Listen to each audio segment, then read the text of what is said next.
Good evening. SSC JE 2020-21 के सभी candidates का सक्सेस ग्रुप में बहुत बहुत स्वागत है। जेई एग्ज़ाम 2020 की ऑफिशियल आंसर की आयोग के द्वारा आउट कर दी गई है। आप लोगों ने आंसर की से मिलान भी कर लिया होगा, अपने मार्क्स का भी असेसमेंट आपने कर लिया होगा और आई होप आपने ऑब्जेक्शंस भी तैयार कर लिए होंगे। अब प्रश्न रह जाता है कि एक्सपेक्टेड कट ऑफ या सेफ स्कोर क्या होगा। तो आइए बात करते हैं एक्सपेक्टेड कट ऑफ के बारे में। पहले मैं आपको बताऊंगा प्रीवियस ईयर की कट ऑफ क्या रही है और फिर आपको बताऊंगा कि इस साल के लिए 2020 के लिए एक्सपेक्टेड सेफ स्कोर क्या हो सकता है। तो चलिए वीडियो शुरू करते हैं। वीडियो अच्छा लगे तो अपने साथियों को भी शेयर कर दीजिएगा और चैनल को पहली बार विज़िट कर रहे हों तो चैनल को सब्सक्राइब भी कर लीजिएगा। चलिए बात करते हैं एक्सपेक्टेड कट ऑफ के बारे में। तो ये एसएससी का ऑफिशियल लेटर आपके सामने है जो वेबसाइट पर भी उपलब्ध है। इसमें दिया है JE civil mechanical electrical and quantity surveying and contract exam 2020 uploading of candidates response sheet along with tentative answer key. Candidates response sheet और टेंटेटिव आंसर की दोनों को अपलोड किया गया है। Computer based examination was held from 22 March to 24 March 2021। 22 March से 24 मार्च तक ये परीक्षा का आयोजन किया गया था देश भर में अलग अलग सेंटर्स पर। अब कैंडिडेट्स की रिस्पांस शीट और टेंटेटिव आंसर की अवेलेबल हैं। आप उस लिंक से जो नीचे दिया हुआ है आप अपनी रिस्पांस शीट और टेंटेटिव आंसर की को देख सकते हैं और मिलान कर सकते हैं। जो महत्वपूर्ण बिंदु है वो ये है, representation in respect of tentative answer keys if any may be submitted online from 6/4 to 9/4/21। अगर किसी आंसर पर आपको ऑब्जेक्शन है तो आप उसको रिप्रेजेंट कर सकते हैं 6 अप्रैल से 9 अप्रैल के बीच में ऑन पेमेंट ऑफ ₹100 पर क्वेश्चन। एक प्रश्न पर 100 रुपये की दर से जितने प्रश्न आप चैलेंज कर रहे हैं उतने रुपये जमा करके आप प्रत्यावेदन दे सकते हैं। इसके बाद 9 तारीख के बाद 6 बजे के बाद 6 PM के बाद कोई भी प्रत्यावेदन स्वीकार्य नहीं होगा। आप इसका प्रिंट आउट ले लीजिए रिस्पॉन्स शीट का, क्योंकि इसके बाद जो है आपको ये उपलब्ध नहीं हो पाएगा।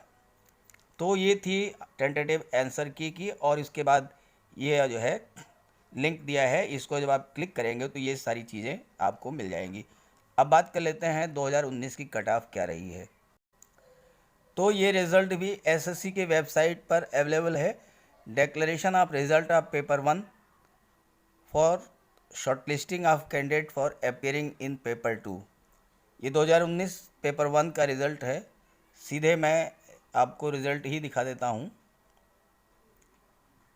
सिविल इंजीनियरिंग के लिए देखिए कैटेगरी वाइज कट ऑफ दिया है और कैंडिडेट्स कितने अवेलेबल थे ये भी दिया है। एससी कैटेगरी की cut off 101.7 843 candidate, ST 102.6 434 candidate, OBC 115.9, EWS 112.2, unreserved 123.5, OH 92, HH 55.7। अब आप यहाँ एक चीज़ देखिएगा कि एससी और एसटी की कट ऑफ में बहुत कम डिफरेंस है। एससी के 101.7 है और एसटी की 102.6 है। शेड्यूल्ड ट्राइब्स की जो कट ऑफ है वो एससी की कट ऑफ से ज़्यादा है। एक बिंदु ये। दूसरा आप देखिए कि ईडब्ल्यूएस की कट ऑफ जो है वो ओबीसी के ही बराबर है, लेकिन अनरिजर्व की कट ऑफ जो है वो ईडब्ल्यूएस और ओबीसी से काफ़ी ज़्यादा है। अनरिजर्व की 123 है, ओबीसी की 115 है और ईडब्ल्यूएस की 112 है। इतना वेरिएशन क्यों है इसकी वजह आप समझ लीजिए। नीचे दिया हुआ है कि 70 SC, 52 ST, 817 OBC and 359 EWS candidates qualifying at unreserved cutoff have been shown under their respective categories। यानी कि ओबीसी के जो ये 1719 कैंडिडेट्स हैं, इसमें से 817 कैंडिडेट्स ऐसे हैं जिनकी कट ऑफ अनरिजर्व के बराबर है, यानी 817 कैंडिडेट्स जो हैं वो ओबीसी के वो अनरिजर्व में क्वालिफाई किए हैं, इनके मार्क्स 123.5 से ज़्यादा हैं। तो जो बाकी सीटें ओबीसी की बचती हैं उसके सापेक्ष बट नेचुरल है कि कट ऑफ जो है वो काफ़ी लो हो जाएगी, इसलिए 115 और 123 8 अंकों का यहाँ फ़र्क आ रहा है। ऐसे ही ईडब्ल्यूएस में भी देखिए 359 कैंडिडेट ईडब्ल्यूएस के इन्होंने अनरिजर्व को क्वालिफाई किया है, इस वजह से इनकी भी कट ऑफ जो है वो लो गई है, लगभग 11 अंकों का फ़र्क है। यही चीज़ जो है रिपीट होगी 2021 में भी। अब बात कर लेते हैं देखिए इलेक्ट्रिकल और मैकेनिकल की। इलेक्ट्रिकल और मैकेनिकल की कट ऑफ काफ़ी हाई जाती है, वजह यह है कि वैकेंसीज बहुत कम रहती हैं। एससी की 140.5, ST 135.8, OBC 153, EWS 151, unreserved 157, OH 127, HH 92। यहाँ आप देखिए कि गैप कम है। एससी एसटी में तो गैप है 5 अंकों का, लेकिन अनरिजर्व ओबीसी और ईडब्ल्यूएस में गैप केवल 4 अंकों का है। वजह वैकेंसीज कम होना, चूँकि वैकेंसीज कम होगी इसलिए मार्क्स का जो स्पैन है वो भी कम होगा, और इस वजह से जो है अनरिजर्व ईडब्ल्यूएस और ओबीसी में आपको इतना कम गैप देखने को मिल रहा है, जबकि एससी और एसटी कैटेगरी में ये गैप काफ़ी ज़्यादा है। चलिए अब बात कर लेते हैं 2021 की 20-21 की एक्सपेक्टेड कट ऑफ क्या रहेगी। चलिए बात कर लेते हैं एसएससी जी 2020-21 की एक्सपेक्टेड कट ऑफ की, सिविल इंजीनियरिंग की। सीधे कट ऑफ पर ही आते हैं, क्योंकि कट ऑफ की एनालिसिस ज़्यादातर कैंडिडेट जो है स्किप कर देते हैं और सीधे कट ऑफ ही देखना पसंद करते हैं, इसलिए मैं एनालिसिस ना करके सीधे कट ऑफ पर ही आता हूँ। अनरिजर्व की बात करें तो अनरिजर्व के लिए 128 से 132 मार्क्स और ओबीसी के लिए 122 से 126 मार्क्स अगर आपके बन रहे हैं, ये मैं बात कर रहा हूँ रा स्कोर की, रा मार्क्स की बात कर रहा हूँ, नॉर्मलाइजेशन की बात नहीं कर रहा हूँ। नॉर्मलाइजेशन बाद में होगा, तो उसकी बात बाद में होगी। कितने मार्क्स बढ़ते हैं इसका कोई अंदाज़ा नहीं है, 20 भी बढ़ सकते हैं, 30 भी बढ़ सकते हैं, 5 भी बढ़ सकते हैं, 15 भी बढ़ सकते हैं, इसलिए उसकी बात नहीं करेंगे। फ़िलहाल आपने जो कैलकुलेट किए हैं उसके आधार पर अगर आप 128 और 132 के बीच में हैं, ओबीसी कैंडिडेट्स 122 126 के बीच में मार्क्स बन रहे हैं, तो आप बिल्कुल सेफ़ हैं।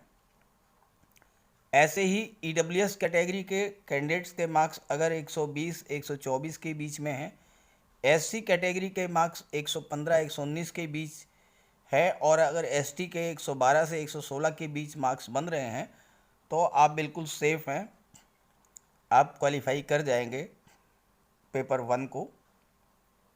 इसमें से आप 1-2 मार्क्स और भी कम कर सकते हैं। अगर आपके नंबर 1-2 अंक और कम भी आ रहे हैं तो भी आप पेपर 2 की तैयारी कीजिए।